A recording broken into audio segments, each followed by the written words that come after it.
بسم اللہ الرحمن الرحیم۔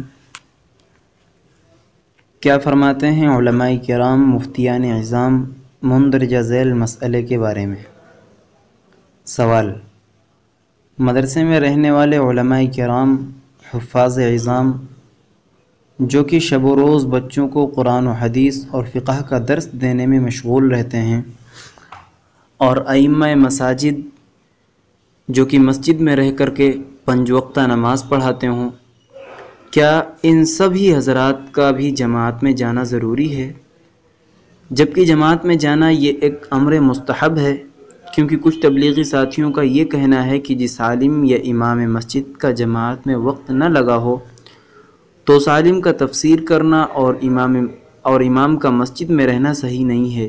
اس طرح کی باتیں مجمع کے درمیان میں کہہ کر کے علماء کرام اور ائمہ کی توہین کی جاتی ہے، فقط والسلام۔ جواب: جس مسجد کا عالم یا امام کا وقت جماعت میں نہ لگا ہو، ان حضرات کو جو شخص اس طرح کی باتیں کہتے ہیں وہ جاہل ہیں، انہیں تبلیغ کی ہوا بھی نہیں لگی ہے۔ قرآن و حدیث اور دینیات کا پڑھنا پڑھانا ہی اصل دین ہے۔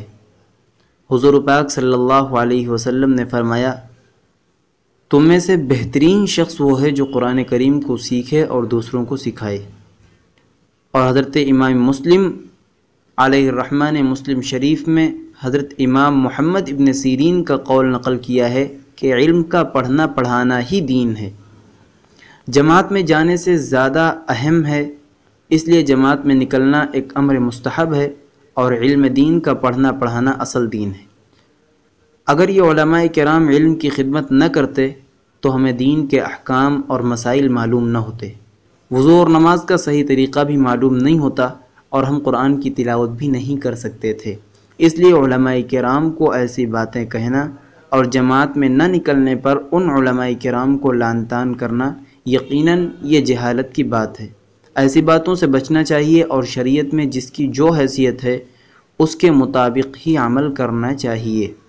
یہ آپ دیکھ سکتے ہیں اسکرین پر دارالعلوم دیوبند کا فتویٰ ہے، جس میں سائل کا سوال ہے اور اس کے سوال کا ایک بہت اہم جواب دیا گیا ہے، جس پر علماء کرام کے دستخط بھی ہیں اور دارالعلوم دیوبند کے دارالافتاء کی مہر بھی